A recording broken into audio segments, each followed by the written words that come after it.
भाजपाच्या प्रमुखपदी महिला होऊ शकते का? RSS ची सरसंचालक महिला होऊ शकते का?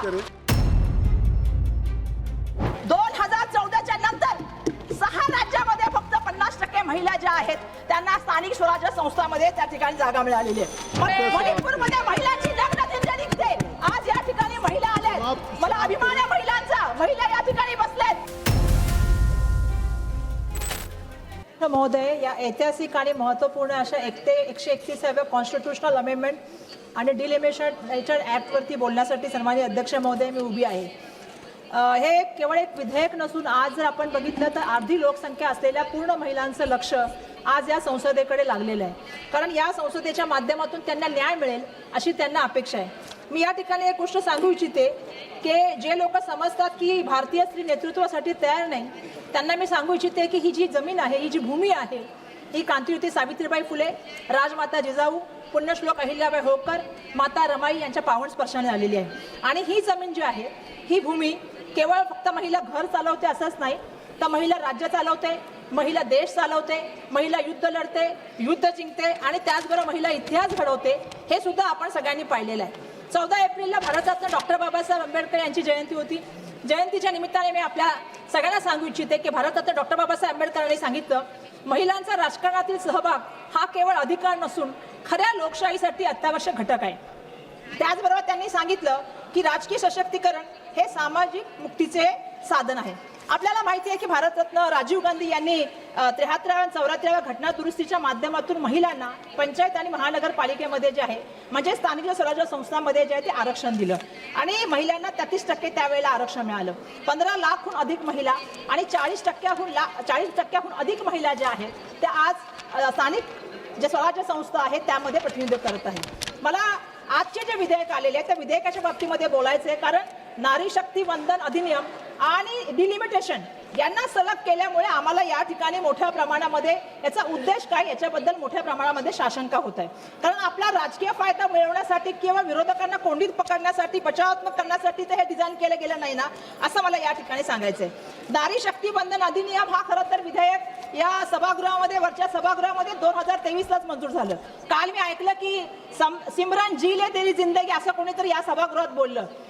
जर हे विधेयक त्याच वेळा मंजूर झालं होतं तर मग 2024च्या इलेक्शनच्या लोकसभेमध्ये आणि विधानसभेमध्ये जर हे बिल लागू केलं असतं तर आज या सभागृहामध्ये ज्या ठिकाणी आम्ही या कायदे मंडळात महिला बसलेलो आहोत, फक्त 543 पैकी फक्त 74 महिला नसत्या. अध्यक्ष महोदय 180 महिला निवडून आल्या असत्या आणि जे महिलांचे कायदे बनवले जातात किंवा ज्या महिलांच्या कल्याणकारी योजना बनवल्या जातात त्यामध्ये त्यांनी मोठ्या प्रमाणामध्ये प्रतिनिधित्व केलं असतं. आदरणीय खरगे साहेब असतील किंवा सोनिया गांधी असतील यांनी स्पष्टपणे हे जे विधेयक आहे हे 2024 पासून लागू करावं आणि त्याचबरोबर जे नवीन परिसीमन आहे ते लागू करावं या संदर्भामध्ये त्यावेळी सुद्धा आपली भूमिका मांडली होती. पण जेव्हा सरकारचा उद्देशच त्या ठिकाणी शुद्ध नाहीये आणि ज्यावेळी राजकीय संधुसाधीपणा याच्यामध्ये आहे अशा वेळेला आपण बघितलं असेल की त्या बिलाची अंमलबजावणी झाली नाही. आज 5 राज्यामध्ये निवडणुका चालू आहेत. मोठ्या प्रमाणामध्ये जर आपण बघितलं तर आपण एक कॉन्स्टिट्यूशनल अमेंडमेंट आणले आणि दोन ऍक्ट त्या ठिकाणी आणलेले. भाजप सरकारचं तर असं आहे सन्माननीय अध्यक्ष महोदय, 20/4 ते सातत्याने इलेक्शन निवडणुकांचा विचार करत असतात. देशाची जनता आणि त्या ठिकाणी देशाची दिशाभूल करत असतात.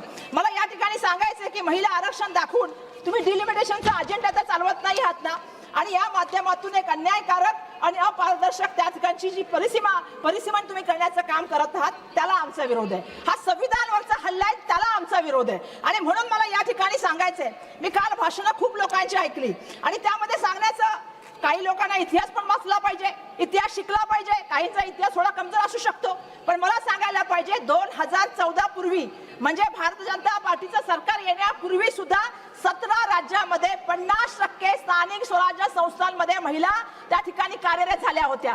2014च्या नंतर 6 राज्यामध्ये फक्त 50% महिला ज्या आहेत त्यांना स्थानिक स्वराज्य संस्थांमध्ये त्या ठिकाणी जागा मिळालेली आहे. मला अध्यक्ष महोदय 2 मिनिटं बोलून घ्या. अध्यक्ष महोदय, जर भारतीय राष्ट्रीय काँग्रेसचा थोडा इतिहास बघितला असता तर त्यांना कळलं असतं की भारतीय राष्ट्रीय काँग्रेसच्या जवळपास 5 महिला अध्यक्ष झाल्या. एनी बेसंट असतील, सरोजिनी नायडू असतील, नेलिसेन गुप्ता असतील, श्रीमती इंदिरा गांधी असतील, श्रीमती सोनिया गांधी असतील. याबरोबर आपल्याला सांगायला पाहिजे देशाचे पंतप्रधान, महामहिम राष्ट्रपती, स्पीकर्स, त्याबरोबर मुख्यमंत्री किती झाल्या? काँग्रेस पक्षाने किती मुख्यमंत्री केल्या? सुचेत्रा कृपलानी, नंदिनी सतपथी, अनवरा तेमूर, राजेंद्र कौर बत्तल आणि शीला दीक्षित या ज्या आहेत त्या मुख्यमंत्री बनल्या. काही प्रदेशाच्या अध्यक्षा बनल्या जे मनुस्मृतीची उधळवळ करतात. माझा त्यांना प्रश्न आहे की त्यांनी त्या ठिकाणी किती महिलांना त्या ठिकाणी जे आहे तुमच्या भाजपाच्या प्रमुख पदी महिला होऊ शकते का? RSS ची सरसंचालक महिला होऊ शकते का?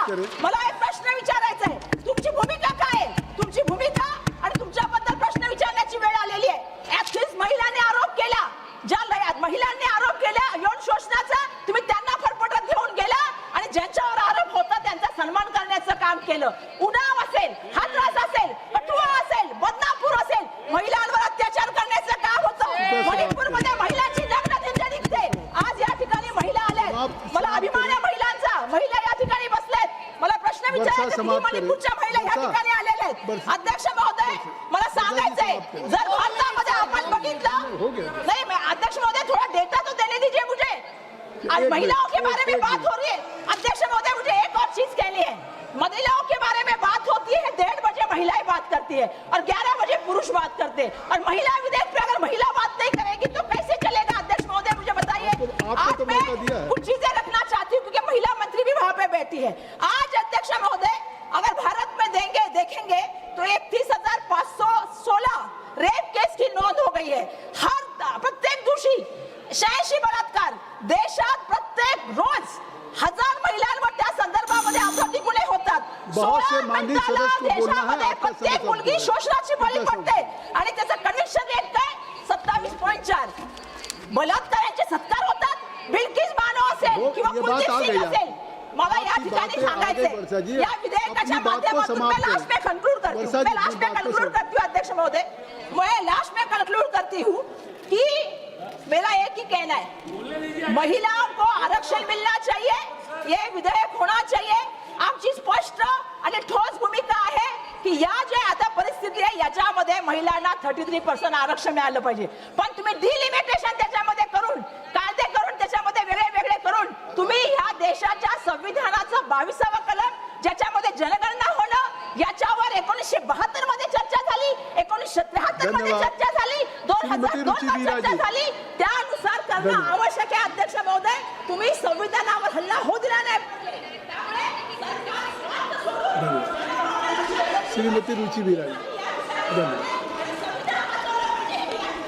धन्यवाद.